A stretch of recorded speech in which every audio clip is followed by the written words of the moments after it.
सुस्वागतम दोस्तों। देखिए, योगी आदित्यनाथ का ओवैसी साहब को यह कहना कि एक बहुत बड़े नेता हैं, तो इसके पीछे का मकसद मैं आपको समझा देता हूं।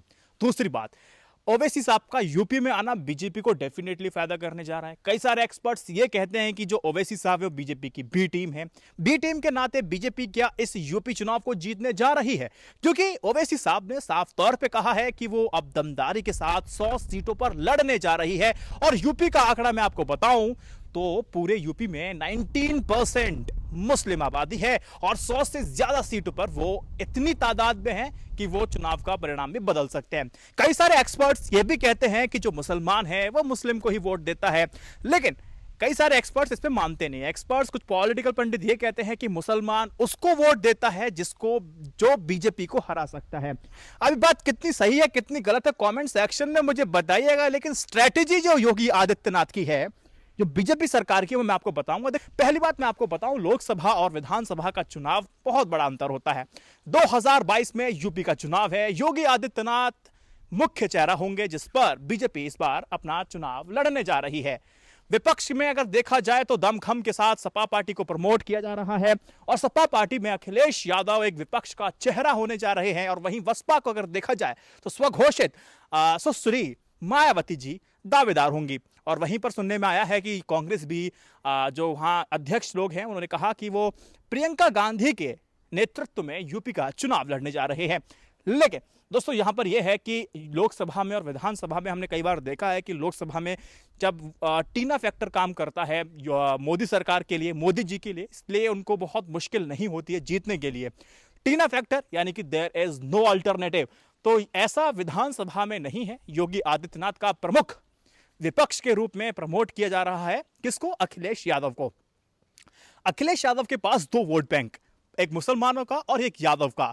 मुसलमान जो वोट बैंक है वो सपा का भी है, आपका बसपा का भी है और वो आपका साफ तौर पर कांग्रेस का भी होता है। तो लेकिन बीजेपी को यह बात बिल्कुल पता है, जो कि एक्सपर्ट्स कई बार कह चुके हैं कि उनको मुस्लिम वोट बैंक नहीं मिल सकता है और वो चाहते हैं कि इस वोट बैंक पर थोड़ा सेंधकर लगाया जाए।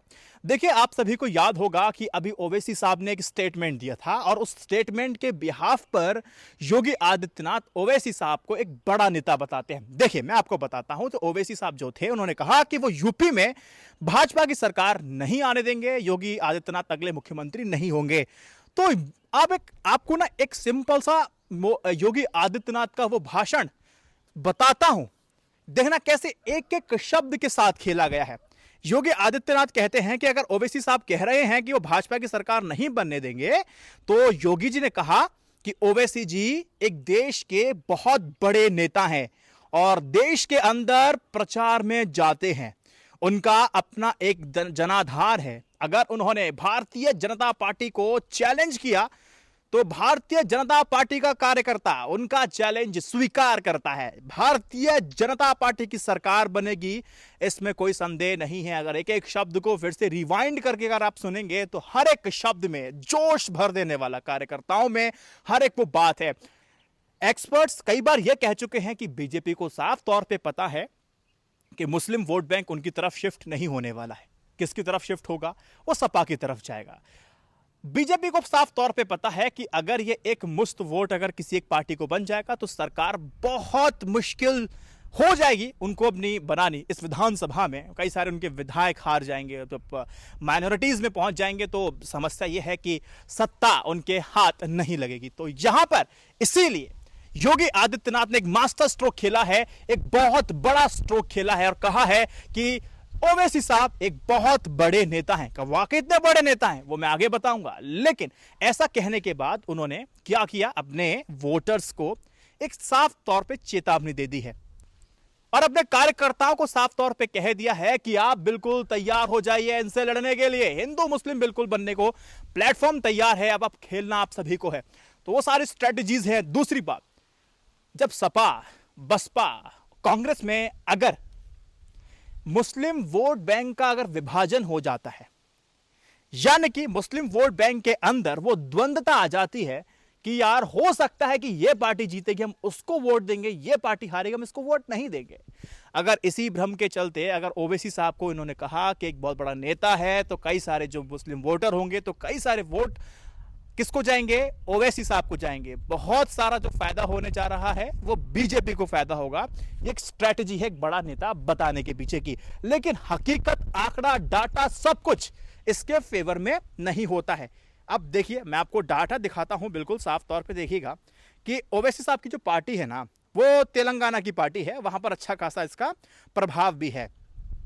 मैं आपको एक बात बताता हूं दोस्तों, ओवैसी और उसकी पार्टी, उनकी पार्टी तेलंगाना के एक बड़े इलाके में असर रखती है, लेकिन वहां भी 2018 के विधानसभा चुनाव में उनके सिर्फ 7 उम्मीदवारों को ही जीत मिली थी। 2019 के लोकसभा चुनाव में ओवैसी हैदराबाद से जीते और उनके दूसरे सांसद सैयद इम्तियाज जलील महाराष्ट्र के औरंगाबाद से जीते हैं। उत्तर प्रदेश में देखते हैं कि क्या कहानी है, क्योंकि जो जितना हिसाब से बड़ा बताया गया कि वाकई उतने बड़े हैं। साल 2017 के विधानसभा चुनाव में ओवैसी की पार्टी ने उत्तर प्रदेश के 38 उम्मीदवारों को मैदान में उतारा था, जिसमें 37 में अपनी जमानत तक नहीं बचा पाए थे। 38 सीटों पर AIMIM को सिर्फ 2.46% वोट मिले थे। तो किस आधार पर बड़ा बताया जा रहा है, यह बात आपको समझ में आ रही होगी। तो कुल मिलाकर के मैंने आपको बताया, बड़ा नेता बताने का मतलब सिर्फ यही है कि मुस्लिम वोट में थोड़ा सा विभाजन किया जाए और कुछ चुनावी परिणाम हमारे पक्ष में आ जाए। बिहार में हम सभी ने देखा है कि AIM ने अपने 20 उम्मीदवार उतारे थे, 5 जीते थे, लेकिन आपको बात ध्यान देनी होगी, जहां पर आपने ध्यान दिया होगा कि जिस तरीके से तेजस्वी नाम है उनका, तेजस्वी यादव की पार्टी आगे बढ़ रही थी, तो वो बहुत आसानी से सरकार बना सकती थी, लेकिन AIMIM के होने के बाद वहां पर भाजपा अपनी सरकार बना जाती। तो इसी को लेकर एक्सपर्ट्स कहते हैं कि ये कुछ ना कुछ ऐसा होता है यहां ये मददगार साबित हो जाती है बीजेपी के लिए। इसीलिए कई सारे एक्सपर्ट्स इससे बी टीम कहते हैं। आप लोग सहमत हो या ना हो, ये मुझे कमेंट सेक्शन में बताइएगा। लेकिन पश्चिम बंगाल में ऐसा नहीं हो सका। AIMIM ने अपने उम्मीदवार पश्चिम बंगाल में भी उतारे थे, लेकिन वहां पर वो ज्यादा प्रभावी बीजेपी के लिए कम से कम नहीं हो पाए और वहां पर उनके सांसद भी उनके विधायक भी नहीं जीत पाए थे, उस स्थिति में नहीं थे। अगर क्रक्स की बात अगर मैं करूं तो यह है कि योगी आदित्यनाथ ओवैसी को सपा के वोट बैंक के खिलाफ खड़ा करना चाहते हैं।